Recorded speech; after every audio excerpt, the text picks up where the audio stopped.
The makeshift conference hall in Dori felt less like a meeting room and more like a pressure chamber. Heat pressed down from every direction, thick and unforgiving.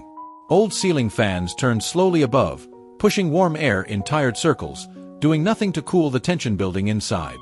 Sweat ran down faces. No one spoke. Everyone waited. The room was packed wall to wall. Soldiers in dusty uniforms stood beside regional governors in pressed suits. Foreign journalists crowded the edges, cameras raised, fingers hovering over record buttons. They could smell conflict. This wasn't a routine summit. Something was about to break. The head of the table sat Captain Ibrahim Traoré, calm. Silent. Still, he wore his combat uniform, not polished for television, not softened for diplomacy. His posture wasn't stiff, but it was grounded. He didn't look like a man desperate to lead. He looked like a man carrying weight. Across from him sat an empty chair. That chair belonged to General Sékou Diop. The name alone tightened stomachs. Diop was a symbol of the old system, a man who had survived every regime change by switching loyalties at the right moment. Known more for foreign connections and luxury living than battlefield sacrifice, Diop represented everything Traoré's rise threatened. Officially, the meeting was about unity. Unofficially, everyone knew the truth. General Diop wasn't coming to reconcile, he was coming to reclaim power. He had foreign backing, he had money, and he had an ego that demanded obedience. The meeting was scheduled for 10:00 ADM AT 9:55. Ibrahim Traoré was already inside. He didn't rehearse speeches. He didn't whisper with advisors.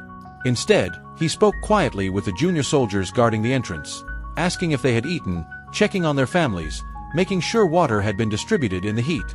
Relaxed. Focused. AT 10:30, Diop still hadn't arrived, a deliberate insult. Make the leader wait. Make him look weak. Let doubt spread. The mediators shifted uncomfortably. Journalists exchanged glances. Cameras stayed live. Every minute was intentional humiliation.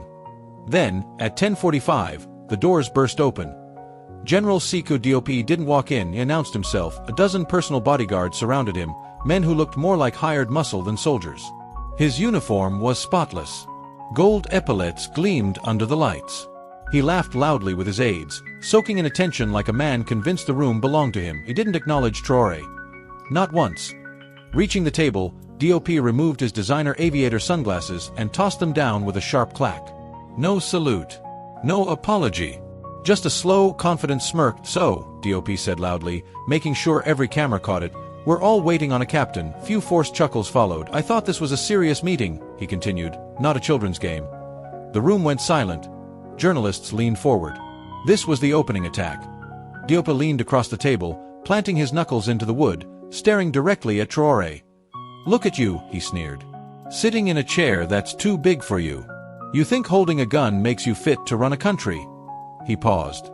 The economy is collapsing. Borders are bleeding. Terrorists are advancing. And you? Another pause. You're just a boy who got lucky. He waited. Waiting for anger. Waiting for shouting. Waiting for chaos. I commanded armies before you were born, Diop continued, voice dripping with arrogance. Go back to the barracks, little captain. Let real men handle leadership before you get everyone killed. The insult hung in the air. Disrespectful. Calculated. Public. Diop smiled. He thought he had already won. But Ibrahim Traoré didn't react. No clenched fists, no raised voice, no visible anger. He simply stared. 0.5 seconds passed. Then 10. The silence became heavy, uncomfortable. Even Diop shifted slightly. Finally, Traoré leaned toward the microphone. He spoke calmly. General, is the performance over? The room froze. Traoré continued, voice steady. You arrived late to show dominance. You insulted rank to provoke emotion. You spoke loudly for cameras, not truth. He looked directly at Diop. But you forgot one thing, paused. This meeting isn't about ego. It's about the lives of soldiers dying while men like you negotiate comfort. Murmurs spread. Traoré leaned back. You say you commanded armies, he continued. Then tell us, where were you when our soldiers lacked boots? Where were you when villages fell? Where were you when mothers buried their sons? Diop opened his mouth. Traoré raised one finger. Before you speak, he said quietly, I want the room to hear something. He nodded to an aide. Screen lit up. Documents appeared. Financial transfers. Foreign accounts. Communications with external intelligence agencies. Contracts signed behind closed doors. Gasps filled the hall, his voice cut through the noise. While soldiers died, you negotiated. While the nation bled, you profited. Diop's face drained of color.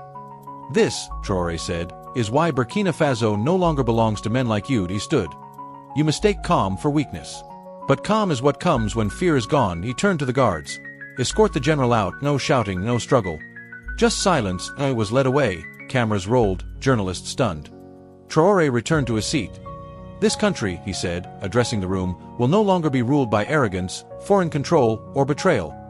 The hall remained silent, not because of fear, but because everyone understood. A line had been crossed, and history had shifted. History had shifted. But outside the conference hall, the world hadn't caught up yet. The sun hung high over Dori, brutal and unrelenting, baking the red earth beneath it. Soldiers stood frozen at their posts as word began to spread, not through announcements, not through speeches, but through silence. The kind of silence that follows something irreversible. Inside the hall, no one moved. Governors stared at the table. Journalists lowered their cameras, unsure whether to keep recording or simply witness. Even the ceiling fans seemed louder now, their dull hum filling the space where arrogance once ruled. Ibrahim Traoré sat back in his chair. Not triumphant, not smiling, just steady. He scanned the room slowly, meeting eyes one by one. Some looked away. Others held his gaze, searching for what came next.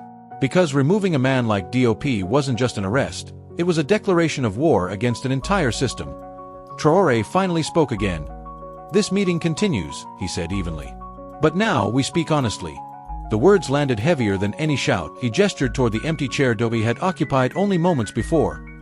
That chair, Traoré said, has been filled for decades by men who believed rank mattered more than responsibility. That era ends today. No applause followed. None was needed. He turned to the regional commanders.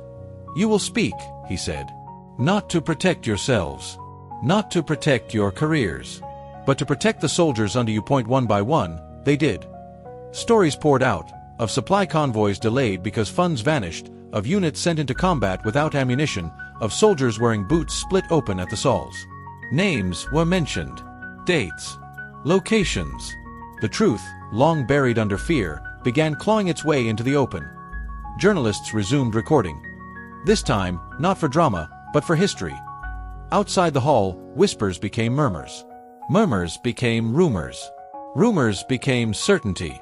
Phones buzzed across Dori, then Ouagadougou, then far beyond Burkina Faso's borders.